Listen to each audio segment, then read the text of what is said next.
All right, the danger's closing in, and will Ray be able to survive? Let's talk about Dope Thief Episode 3.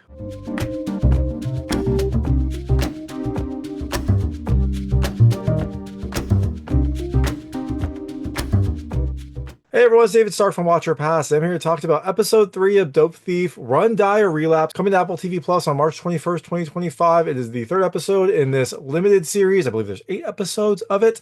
It is based on a book. It is gritty. It is gruesome at times. Is it worth your time? Well, my hot take is I think you should watch it. Although I thought this episode was a little bit weaker than the kind of exciting first 2 episodes.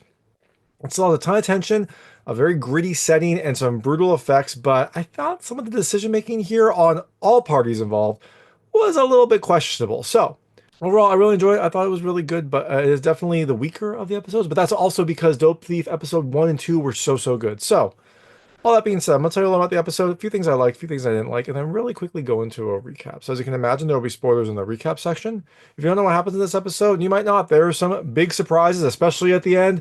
I would turn it off when I get to the recap. Before that, though, I'll keep it vague. I'll keep it spoiler-free. Let you know when I get to those spoilers. So Dope Thief Episode 3 follows after the events of Episode 2, where Ray met with the lawyer for his father, Michelle Taylor, and started to kind of like look like he was going to come clean, but found out that his father's dying and his life is kind of upside down. Well, Episode 3, he is continuing to try to run from these mysterious drug kingpins and stay alive while also making sure none of his friends get hurt.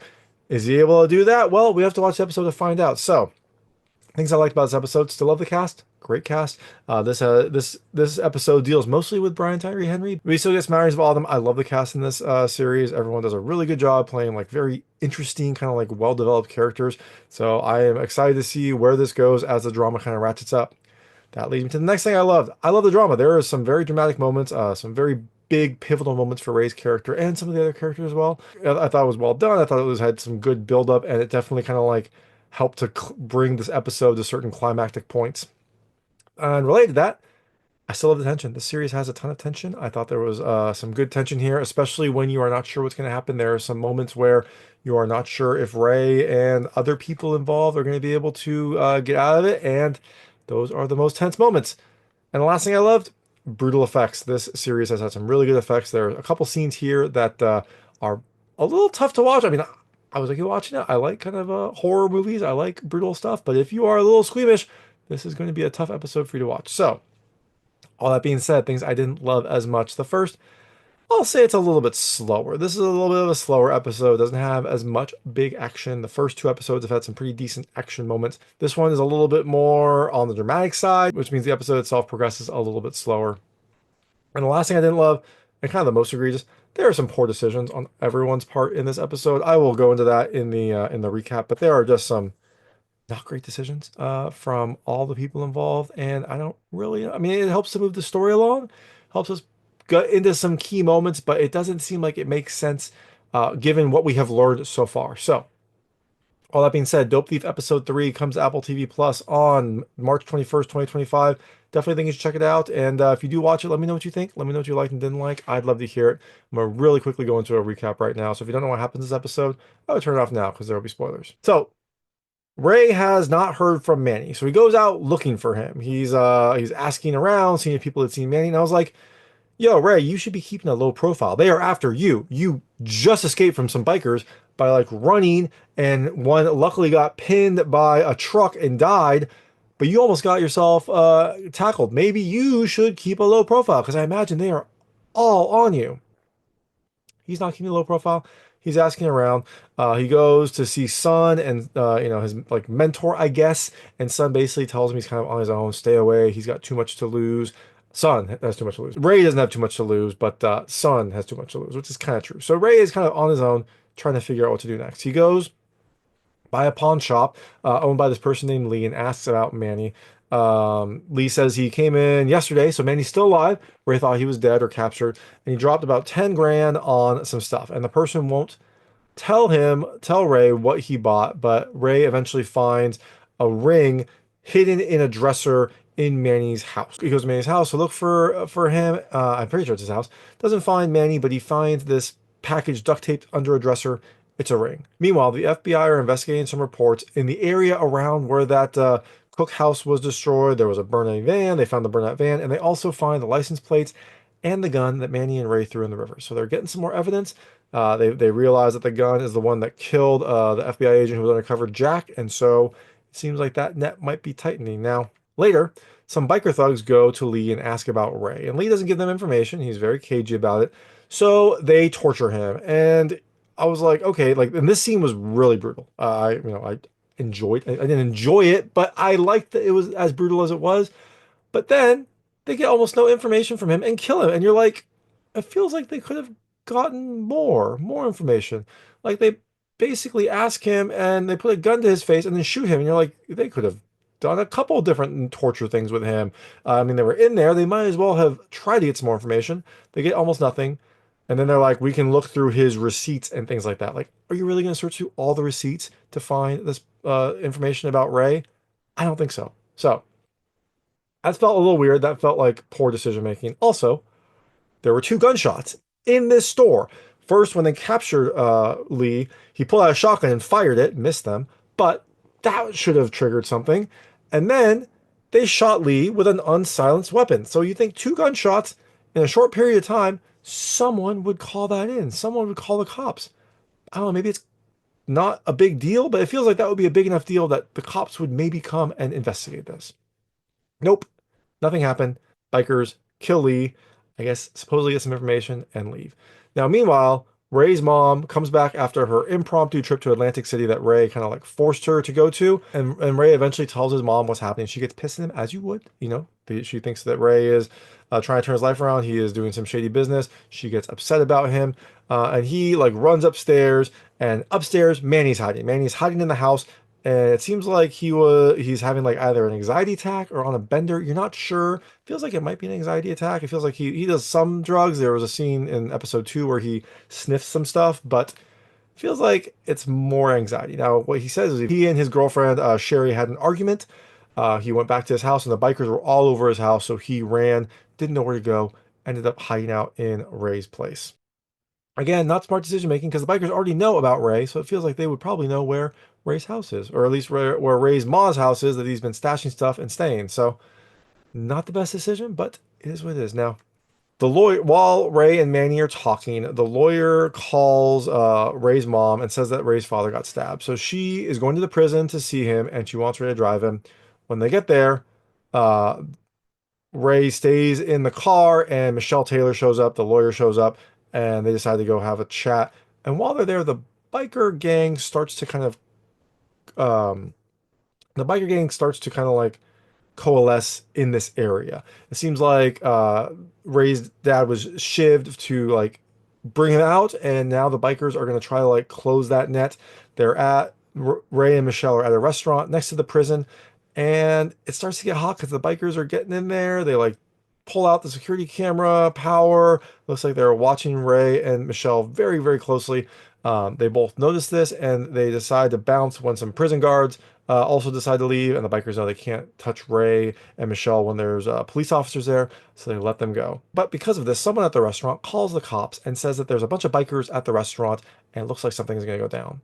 So Ray and Michelle go to visit Ray's father. Ray and his father have an argument, and it doesn't feel like Ray gets anything from it. They like argue. Ray like hurts his father. His father gets mad at him. They call each other disappointments. And then Ray says like he's gonna die as soon as he walks out the door, and then he leaves. Now he fully accepts his fate. It is a dramatic moment. He's about to walk out. There's a bunch of bikers in the parking lot ready to collapse on him. But as he walks out, the cops all show up and arrest the bikers and are got him. And I was like, wait, but what did the bikers do? I mean, yeah, I'm sure they probably have weapons on them, but I don't think they were visible. They were just all gathered in a parking lot. I don't know if it's illegal for them to gather in a parking lot outside of prison. I'm sure there's plenty of bikers in the prison. It feels like they should be okay with that. I mean, yes, they had ill intent, but how do the cops know that? Just because the bikers are there and looking shady? Felt a little bit too elevated. It feels like they should have had maybe a biker pull a gun on Ray, and then the cops could have collapsed. But they just came up as soon as Ray walked out. I mean, I don't think they were waiting for Ray, but they saw the biker starting to move. And so the cops come in, arrest all the bikers for, I guess, gathering near a prison. Now, the cops are wondering why all these bikers were out this prison. And again, I'm sure there are bikers in the prison. Maybe they were going to visit him. Maybe they, wanted to show support. Maybe they wanted to be in the parking lot and rev their engines to be like, yeah, we're out here. We see you. I don't know. We all know why, but it was weird that the cops would be like, why are these bikers all here? Well, they investigate and get a list of visitors to the prison, and they narrow the list of visitors to Michelle Taylor, the lawyer. They know her. She is a criminal lawyer. I guess they, have experiences with her, so they narrow that. They also, at this point, get a composite sketch of the person who took the gun that shot Agent Jack. This was a gun taken from the DEA bust that Ray and May did at the start of episode one. And the composite sketch looks like Ray. It's got Ray's face, DEA hat. It looks like Ray. So that net is closing in. Now, Ray and Manny then show up at Manny's place, or at least at Sherry's place, Manny's girlfriend. And again, I was like, why are you going here? You are being watched. These are places that they would expect you to go. Why are you going to these places? But Manny goes in. Manny and Sherry have an argument about what happened, and then Ray starts to try to defuse it. He takes the blame for the scheme. But then he says, we need to destroy your car because they need to like get rid of the evidence and things like that, or at least cover their tracks.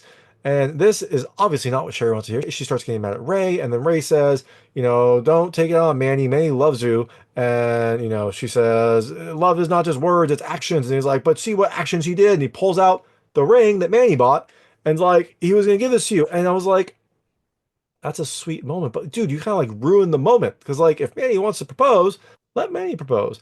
Ray just kind of like forces it on this. He's like, here's a ring that I found in Manny's place. He was hiding it from you. And then he like gives it to Manny.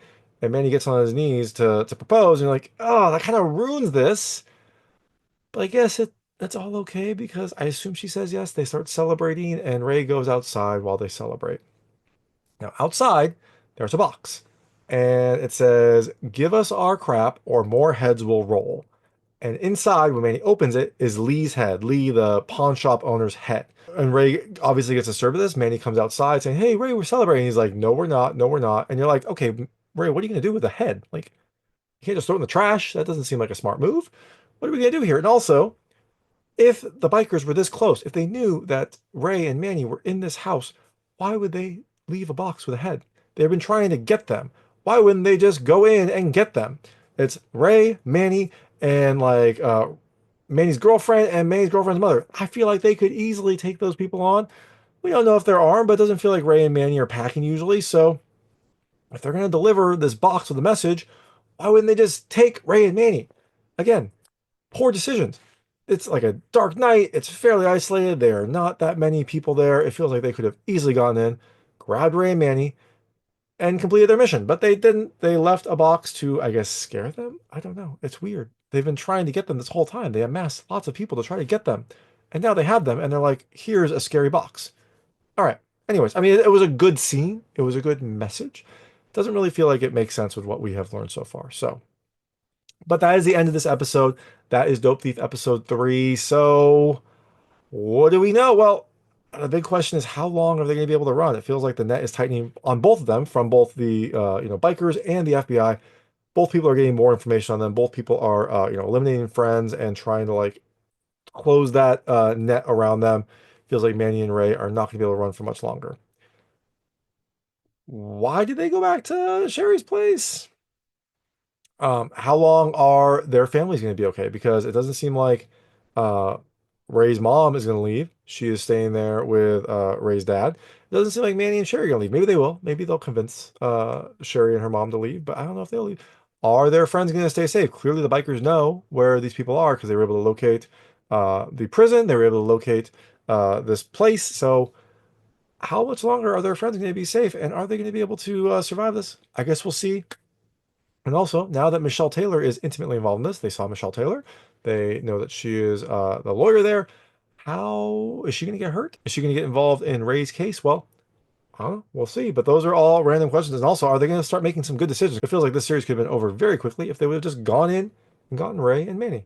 But we will have to wait to find out. But that is Dope Thief episode 3. Like I said, I think you should check it out. It's a good series. It's gritty. It's dark. It's tense. Fantastic cast. Brutal effects. Definitely check it out. And if you do watch it, let me know what you think. Let me know what you liked and didn't like. I'd love to hear it. And thanks so much for watching. If you like this review, please like and subscribe to this channel. It helps me a lot. Make sure all my content goes straight to you. Thank you.